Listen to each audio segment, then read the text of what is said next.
Thank you so much for joining us today. Thank you for having us. We were surprised when we got the email. We were like, oh, she wants the pop poets to describe poetry. This is exciting. We're trying to teach we are prepared to teach today. Oh, I'm excited about that. Let's say it simply. You've built an empire in poetry. Yeah. You're the best person to ask about poetry. And I'd like to know, I'd like to start poetry. How do I start? What do I need to do? So it depends, right, on how you write. How do you write? Do you write like old fashioned with a pen and a piece of paper? Do you have a journal? Do you write on your iPad with a pen? Right. So think of something that inspires you. Like coffee inspires me. So sometimes I write about coffee. Do I publish those works? Probably not. But I write about it because you're just like, this is such an experience to have that first sip of coffee in the morning. How I start generally for me is I'm a little weird as a writer. Strange as a writer, yes. Because I get inspired by just about anything. The other day I was inspired because I was listening. I heard a sentence of a song that was in a car that drove by, and I was like, oh, I have a poem. And I just wrote that down. It was about the duality of a person. Mm-hmm. But for other people who want to start and they just can't really get inspired, you can look at the different types of verses that you have. You have rhyming schemes out here that you can look at. There's haikus, there's syllabic. Syllabic. I'm not even going to try to pronounce that. Mm-hmm. But a lot of it has to do with how the syllable sounds in the poetry and how you would count those out. So you can do that. That's actually considered to be traditional verse poetry. Also, we just had a poet laureate on our show that we have, Michelle. Wait, is it Michelle? Christine. See, this is why I don't say names, y'all. Because I'm like Christine, and she's a poet laureate out of South Dakota, and she said that she starts sometimes just by writing words down from a dictionary. So really, poetry is one of those expressions where you can start however you feel, right, however you want to, however you view the world. That's where you begin, and then you can edit later. Yeah, definitely. Whereas writing a book, you start by having a plan. So in poetry, there is no plan. You can really. Well, sometimes there's Okay, can you explain that, please?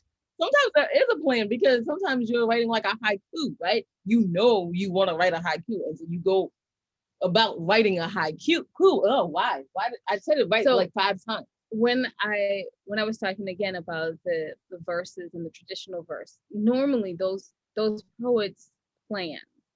A lot of times those poets plan. Sometimes they're just inspired and they write what we write, which is considered to be a free verse. We do occasionally wander into sonnets and a few other things, but yeah, normally we write free verse. And a lot of poets, when they first begin, do free verse or a couplet or a rhyme scheme. When do you learn all these different ways of writing poems? College. You can learn it from college. You can learn it from Google. I highly suggest Google. Google is a great place to start. Right? Or, I mean, we've had a few poet laureates on our show that we have, and we've learned from them also. But yeah, you can definitely Google different types of poetry and read those. And we suggest to buy them because poets need money too. Yeah. So if you really don't, if you know that you want to start, but you don't know how you want to start, I would suggest buying books from poets who did traditional verse first and then buying free verse, because you need to know the rules before you break the rules. Absolutely. True. Or also they have a lot of spoken word, which is poetry. Do you have your favorite poets that you always go back to when you feel that you need some inspiration? I don't know if I go back. Well, maybe I go back to my own work, and I know that sounds a little narcissistic, right? But when you're writing and you know that your fans are coming for a certain style, a certain kind of honesty, what they're coming for, then you go back to your own work. Now, for one of my favorite poets, Langston Hughes. I really don't have a favorite poet, but there is a poem that I like to hear every once in a while when I'm really, really stuck. And I don't know if I should say I like to hear it when I'm stuck, because when I hear it, it makes me go, oh my word, I need to do better. And I really do not know what two poems they are that they put together, but there's a poem where in Four Weddings and a Funeral, and then there's the part right at the funeral where they actually mashed together two poems. And it starts with time, and I always find inspiration every time I hear it. But then I write a poem and I go, it's not as good as that one. Also, I listen to poetry. I don't particularly read it. I listen to it a lot because everyone needs inspiration, and I feel like poets they inspire you in a very short way, like very short. And a lot of poetry books aren't over 2 hours, but yet you can take a walk and listen to the poetry and get inspired that way. So audio poetry is great also. Would you say that writing lyrics for a song is very close to poetry as well? It is poetry, just done in a 16 count normally. Yeah, well, I mean, we've had some people on our show they write songs. They're like, yeah, it is poetry in a way, and a lot of times people say that they read poetry just to get in that headspace. So I think it is, and I think it's just put to music, and someone is very talented has done that. Actually, I used to write lyrics. I don't anymore because I just don't like counting out the music anymore. But yeah, I started with poetry, and then it naturally it went into lyrics, and then it came back to lyrics because I was like, this whole counting, no, thank you. For me, I don't want to do my math with my poetry.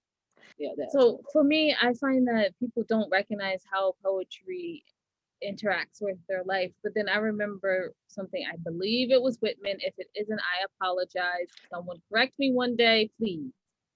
He said that poets are the conscience of the society. So our job as poets are to observe what we see in society and then put it down in a way that the normal everyday man can read this and understand the problem. Because you see the problem, you live the problem, but what are the mechanics of the problem? And that's what poems are supposed to do. I don't necessarily buy into the full responsibility of that because that's just way too much responsibility for a poet. But then at the same token, we also see poetry and life at the beginning, because a lot of time when we go to primary school, we get nursery rhymes. And you know what nursery rhymes are? They're just poems with rhyme schemes. So hickory dickory dock, the mouse ran up the clock. And that's one of the reasons that we chose to write our books in poetry, to address the issues of emotional abuse and other things like growing up and how to do it in poetry, because we are already programmed to listen to a rhyme scheme and remember it. You don't have, when someone goes hickory dickory dock, you don't go, well, I wonder what the next words are. You go, the mouse ran up the clock. And how low were you when you heard that one? Yeah, you don't forget it. And that's one of the things, is that when you hear a poem, oftentimes it gets stuck in your head because that's how you've been taught to learn. So poetry, if you don't know it, is part of your life. It's part of your everyday life. It's one of those things you don't have to see because it works. So as a genre, it's very important because it is literally part of the building blocks of society. Thank you. Yes, I agree. Also, I wanted to ask you, when you write poetry, do you need to have a discipline or a method or a habit you need to cultivate in order to write better? I think with any career, right? With any career, you do continue to learn, right? You go to, college classes are about continuing to learn in your career. For any career, you learn, you research, you do better the next time, right? You don't stay stagnant. You don't do the same thing you did for 20 years. You can, for work, but you still learn different things. Like now, right? We all had to learn Zoom. The whole world had to learn Zoom so they could continue to run. See, you learn something and you're in your career, no matter how long it is. So same point with poetry. You can always learn something new. You can always try something new, but if it doesn't work for you, it doesn't work for you. But at least you know it.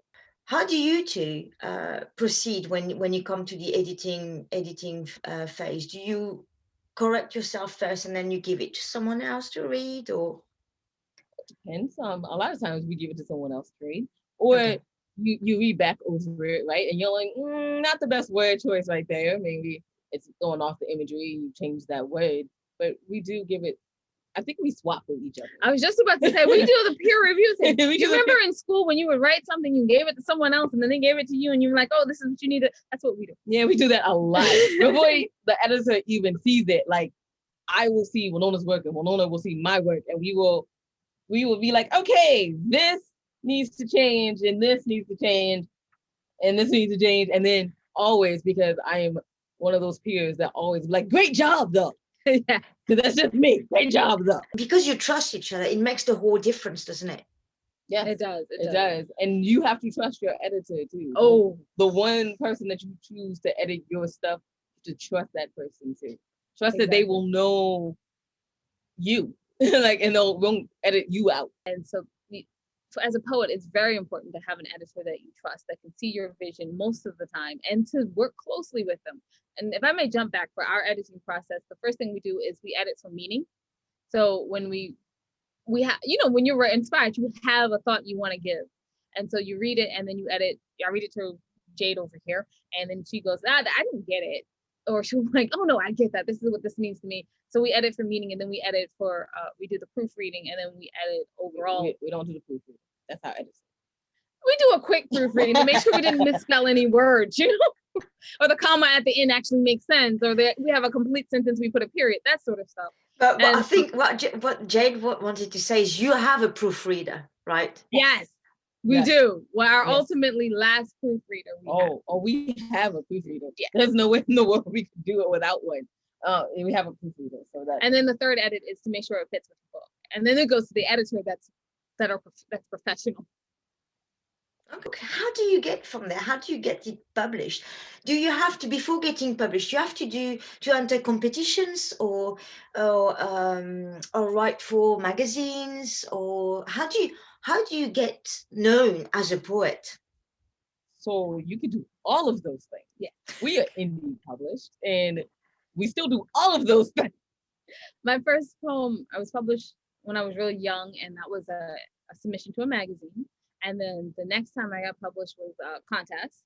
And then the time after that was submissions to a magazine. And then we decided to do our own books. So we're indie published. We are self-published. But if you do want to be published traditionally, you would then do a query letter with samples to a small press normally. And or a literary agent. Yeah. That deals with poetry. And there's so few press or agents that will accept poetry, but give it your best shot. Is it a new learning process as well with Kindle and everything? Do you keep learning in this field of publishing poetry, or they keep changing it? Like, let's be honest. I mean, but it's getting better. Like, they're changing it for the better. Not changing it for they're changing it for the better. But now you have to do different kind of formatting, and like a lot of people, they get a formatter to do it, right? Because why? If you can pay for someone else to do it. Exactly. So, but because we have that publishing experience, we do know how to format our own pages to get poems on the page. It doesn't necessarily always print the best. It doesn't work out because I don't have control over the printing anymore. But we can get most what we want done. Absolutely.